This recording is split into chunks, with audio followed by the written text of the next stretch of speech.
Hello, everybody, and welcome to Top 5 New Comics for August 21st of 2024. I'm, as always, Chris. And like every week, I've got a great slate of books to talk about. So let's jump right in, starting with Wolverine Revenge, number 1.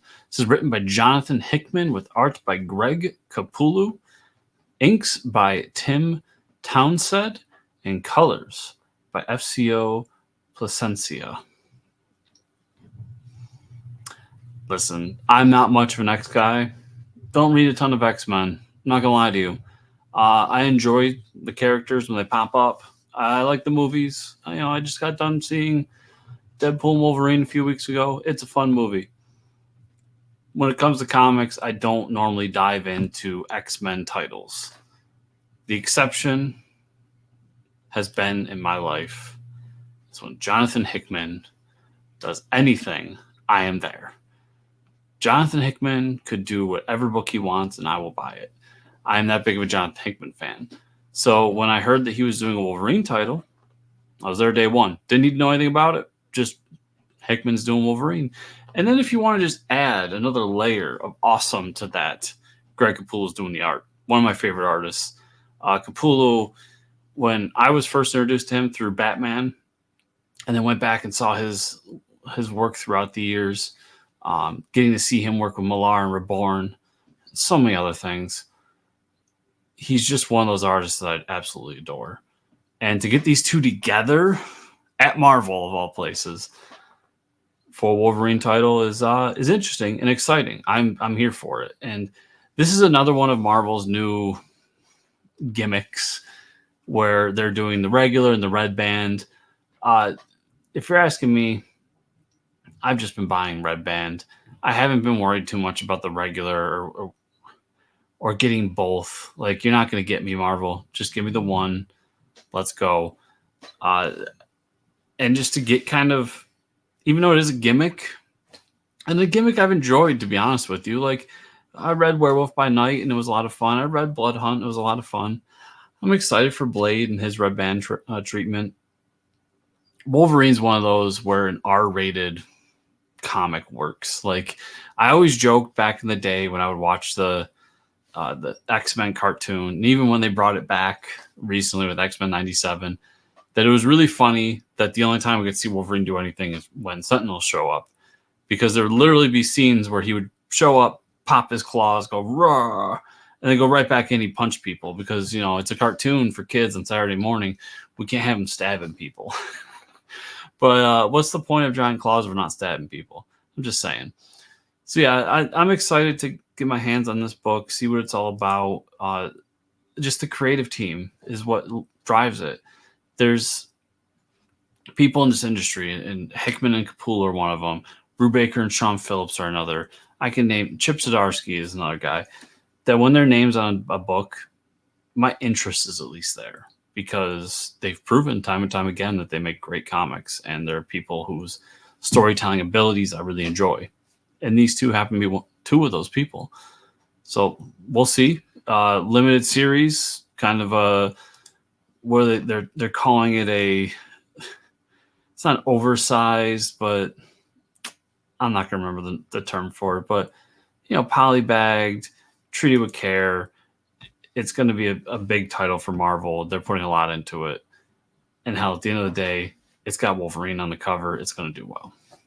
So after that, I've got Namor, number 2. This is written by Jason Aaron with art by Paul Davidson and Alex Linz. I enjoyed that first Namor issue. I thought they did a great job of reminding everybody where Namor was in the Marvel Universe, why he's where he is, and then setting up this intriguing story that not only gives some backstory to who Namor is and kind of his growing ups and where he came from, but set up this cool new story that puts him in a position to where he should be. Namor had given up the throne and no longer wants to be that guy. But at the end of the day, that's Namor. Like, we got to have Namor in that position. So we set up this story where the Seven Seas have all tribalized and gone their own separate ways, and now they're fighting over dominance. So Namor must come back to assert the throne and become the king of the seven seas. It was a well done issue. There were some cool cameos from characters you have not seen in a long time, and just to see Namor front and center in a comic was really exciting for me. I'm a huge fan of the character, and to see another one of these creators, Jason Aaron, one of my favorites, jumping on board to do something with him and to kind of put the pieces back where they need to be for him in the future is really exciting.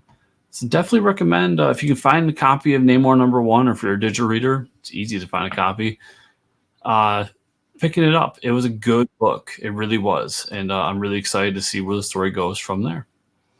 After that, we've got Ultimate Spider-Man #8.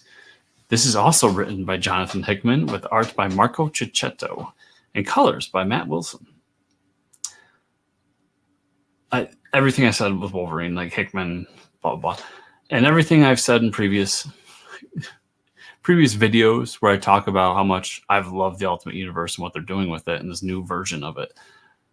So for this, like, we're kind of getting past the whole setup, middle-aged Spider-Man just getting his powers, trying to rebirth the Ultimate Universe and what the Ultimates are doing with Iron Lad and so on.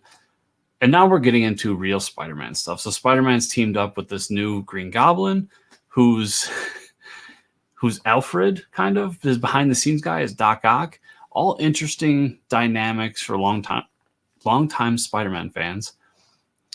And in this issue, after they had attacked Kingpin in previous issues, now Kingpin's coming back with his own Sinister Six, which I'm really interested in because we've got two of them hanging out with Spidey. So who is Kingpin's Sinister Six? We'll find out. And yeah, it's been a blast diving into the Ultimate Universe and seeing the world building going on here in these issues throughout. I've just really, really enjoyed it. And the Ultimate Spider-Man's definitely been the crown of the Ultimate Universe so far.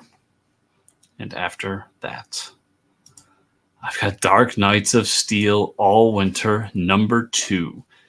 This is written by Tom Taylor and Jay Kristoff with art by Tirso and Riccardo Federici.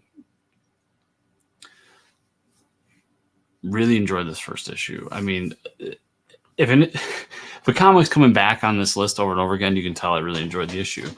But the first issue, we got the Allwinter stuff where Deadstroke is part of this Viking clan, and they're dealing with the Allwinter and what's going on. And I really enjoy what they're doing there, how they're tying it into the first Dark Knights of Steel book. And I can feel a clash coming somewhere between these two factions, which will probably be Dark Knights of Steel #3. So there's a lot of good stuff there. We're introducing some cool characters. I like the black and white aesthetic for this book. I think it works really well, especially with the Viking feel and everything going on. And it's interesting to me because Jay Kristoff is actually the one writing the main story. And I expected more Tom Taylor in this book, but I didn't get that as much. And I should have known because Jay's name is at the top of the book. Like, he's the main, him and Tirso are the main guys. But I see Dark Knights of Steel, I think Tom Taylor. So I thought he did a really great job of stewarding this book forward and having a really great story.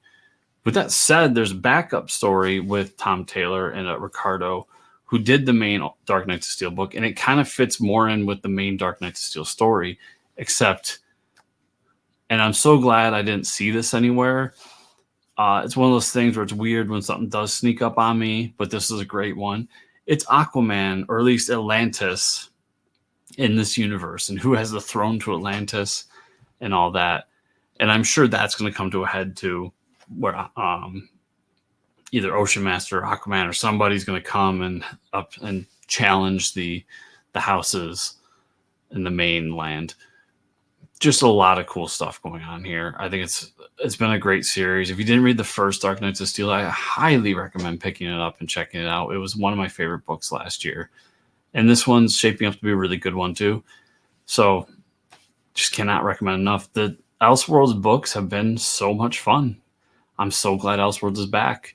And I gotta say, they say it's just a name, but there's something about that Elseworlds logo at the top that adds a little bit more thrill to these books to me. I don't know what it is. Maybe it's a little bit of nostalgia. Maybe it's just stupidity, but it's doing it, and I'm really enjoying what they're doing over there with the Elseworlds books. And we will end with Redcoat, number 5. This is written by Geoff Johns with art by Brian Hitch, inks by Andrew Curry, and colors by Brad Anderson. Just overall, Redcoat has been my favorite Ghost Machine book, as I think I've said 4 or 5 times now. I like where we're going with this. We got this character who's immortal, who's no longer immortal, and we've got him in a time frame where he's teaming up with a young Albert Einstein, fresh off the boat as a little kid, trying to figure out what's going on. And the big reveal at the last issue, spoilers, I guess, if you're trade waiting this, but the big reveal at the end of the last issue was that the axe he was hit with that took away his powers was actually the axe of George Washington, who is one of the progenitors of this cult that gave him the ability to live forever. There's just so much cool historical fun going on in here. I love that kind of stuff when we take historical moments and people and build a mythology around them that's so wild and crazy that it just adds something. It's kind of like back in the day when we had the Abraham Lincoln was a werewolf hunter, and then a few other ones like that. It's just stuff I really like and just does something for me. So Geoff Johns has been doing a great job with this book and all the books over at Ghost Machine. I'm really excited for what he has next for all these books and with Hyde Street coming up. So kudos to him, and keep on the good work with Redcoat, because I am really enjoying this book. Really very much enjoying this book. And that is all I have for you this week. Good list of 5, I think. So if you want to support this video, please like, subscribe, and comment down below what books are on your top 5. What I miss? What shouldn't be on my list? Let me know down in the comments below. And if you want to support me further, check out the other videos on Fortress Comics YouTube channel, the interviews we do, the Fortress Comic News podcast, which you can get here on YouTube or on podcatchers of your choice, like Spotify, Apple iTunes, and so on. And also my Substack, which is substack.com/Chris Comics Corner. So I hope you all enjoyed the video, and I will definitely see you all here next week.